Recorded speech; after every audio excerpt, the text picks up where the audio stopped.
Hey, welcome to the Danger Zone, it's Ashley. Everything in this video was found on a public domain. The full disclaimer's down below. Lots of love and many blessings your way. Doesn't it seem like everybody has gone cuckoo? Like we're in the Twilight Zone or something. It just seems like they're fluffing her up so much. And she's really coming off as a saint. Not one thing has changed with Meghan. After the Endeavor Funds Awards, they had this little after party meet and greet sort of deal. Let me just start by saying this. A couple of weeks ago or so, the Queen had a secret meeting with Mi5. Now, they tried to hide the fact that this meeting was secret to begin with. But as it was told to me and everything that I can find out, she had a huge purpose for going to Mi5 and having a secret meeting. I was told that she made sure that Meghan was on her very best behavior. In fact, you guys, she has infiltrated Mi5 officers into every one of these events that Meghan and Harry are said to be going to. And we'll get right back to that in just a minute. All of this seemed to be staged, in my opinion. She was so bored, and Harry seemed quite miserable. They were definitely putting on for the cameras. And you know what? She was trying to flirt with everybody there. Even going as far as stroking some joker's chest and patting the back of his neck. That was really strange. I got really aggravated watching her trying to be center of attention, no matter what the situation was. Even at one point, the guy had asked them to take a picture. If she would have shoved Harry, it would have been no different to get him out of the way. To be front and center.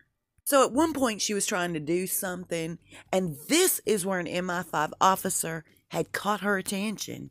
Check out her facial expressions. It's pure fear in her eyes. I'm really curious as to why he had to put her in check. But he did. Aside from them not staying together on this trip, hear me now, there's something else that totally jumped out at me. Now, during the Endeavor Funds Awards, one of the guys decided to propose to his girlfriend. Harry thought it was cute, Meghan thought it was cute, and she looked over at him and said, "Do you want to do it again?" And let me tell you something, y'all. He laughed till he lost his breath. Say he was in love. He would have said, "Oh gosh, yeah, let's do it again." He wouldn't have laughed like this was a big game, but it is. One of the men, they said, were so disgusted that he didn't even show up. He had his wife collect his award. Her body language was cold as ice. So initially, Meghan went in for the hug, and this woman would not hug Meghan. It was so evident that something was just bugging this woman. And then, of course, here comes Harry. He starts reading from the teleprompter. He went through it so fast, it was like he just wanted to get it over with and get out of there. On the way out, she kept signaling him to hold her hand. And you'll notice, the second they leave the door, his face goes so humdrum. Totally long-faced.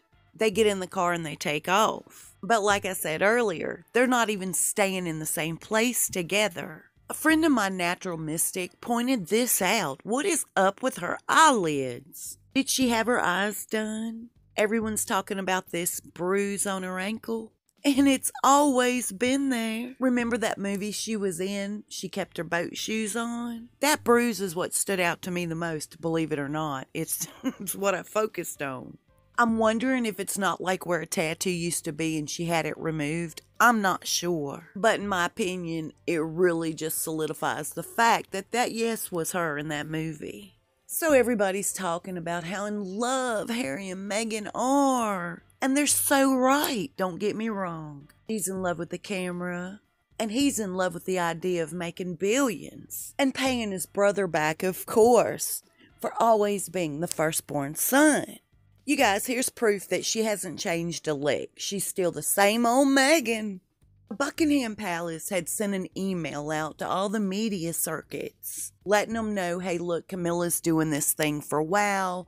It's regarding domestic violence. It's super important. And in case you receive anything from Harry or Meghan, please don't put it out at the same time. They did not want Camilla's organization being overshadowed by anything Meghan was doing. They totally agreed, right? No, Camilla, do your thing. Everything will be fine. So Camilla went on with her plans. She was having a talk about domestic violence, and that is so important. Camilla brought up the fact about a month ago, while being on this domestic violence campaign, that she has a quote-unquote friend that has a child married to a foreigner, and this friend's child was taken out of their home country and is now away from home.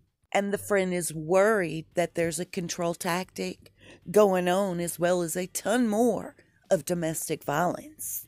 And Camilla was telling the audience this really hits close to home for us. So you know what Meghan did? She had a bunch of goofy pictures taken at the National Theater as she was saying her goodbyes. She had her people send these stacks of pictures over to these media outlets. Oopsie. So Camilla has her people call and try to get in touch with Meghan. And of course Meghan is blowing her off. And Camilla is so upset over the fact that Meghan tried to overshadow everything she was trying to do yet again. So Meghan hasn't changed at all. The only thing I have noticed changed on Meghan is the fact that she's in like thicker butt pads. I truly don't understand how she can even show her face. She's shameless. And I must say, even though I'm not a fan of the royal family, I totally agree with Katie Hopkins, who had made her way around to this morning television show, and they were discussing Meghan and the word royal and her audacity for even showing her face back in London.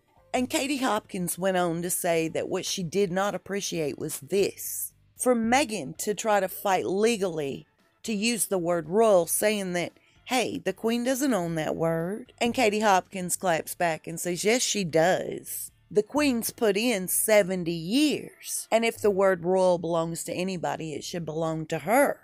And then she went on to say this: now, if we were talking about the word tramp, well, Meghan owns that word. And they didn't even try to shut Katie Hopkins down. Yet and still we're seeing all of these fluffy rainbows and butterflies in the media talking about how wonderful Meghan is, how in love she and Harry are. And I believe the Queen's allowing it for one reason. That's to keep Meghan from going nuclear, as she had feared. I wanted to give a big thank you to my buddy Little Detective. I appreciate you so much.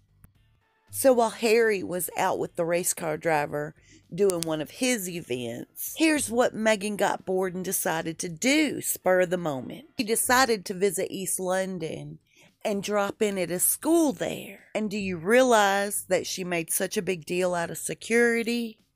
If the students there didn't show proper ID, they were completely locked out of their class. Y'all keep in mind that it was completely filmed from beginning to end, and that to me screams yet again another documentary. So it was shared with me that the Queen has really been begging Harry and Meghan to spend time with Archie. And according to a royal insider, Harry's not really been too talkative about Archie and his growth. Meghan throws little tidbits out like he's into everything, he's uncontrollable, he's this, he's that, yet totally blowing off the Queen's request to spend time with Archie. Now, I'm so sorry I forgot your names, but it was because of these people leaving these comments. I'm so grateful, thank you guys, that I started looking into the UK's surrogacy laws. I had no idea that the surrogate mother has full legal custody. It is her child from start to finish. That's pretty scary for people that really try to have a child and they can't, so they use surrogate mothers. It totally explains to me every bit of this Archie stuff, in my opinion. We all know she was never pregnant. She never had a child of her own. A surrogate was definitely used if there's a child at all, which I'm not even too sure of that, to be honest. According to a royal insider, as it was told to me, it's like Harry will not even speak to his family about Archie at all. When he's brought up, Meghan does all the talking. And according to this insider also, we're not the only ones out here that believe Meghan is trying to dodge this bullet. It seems like everybody around the royal family are saying the same thing. They feel like she's trying to avoid Archie being in their presence out of fear they may take a DNA sample, proving that he is not Harry's child. Otherwise, what would really be the harm in the granny spending time with her grandson?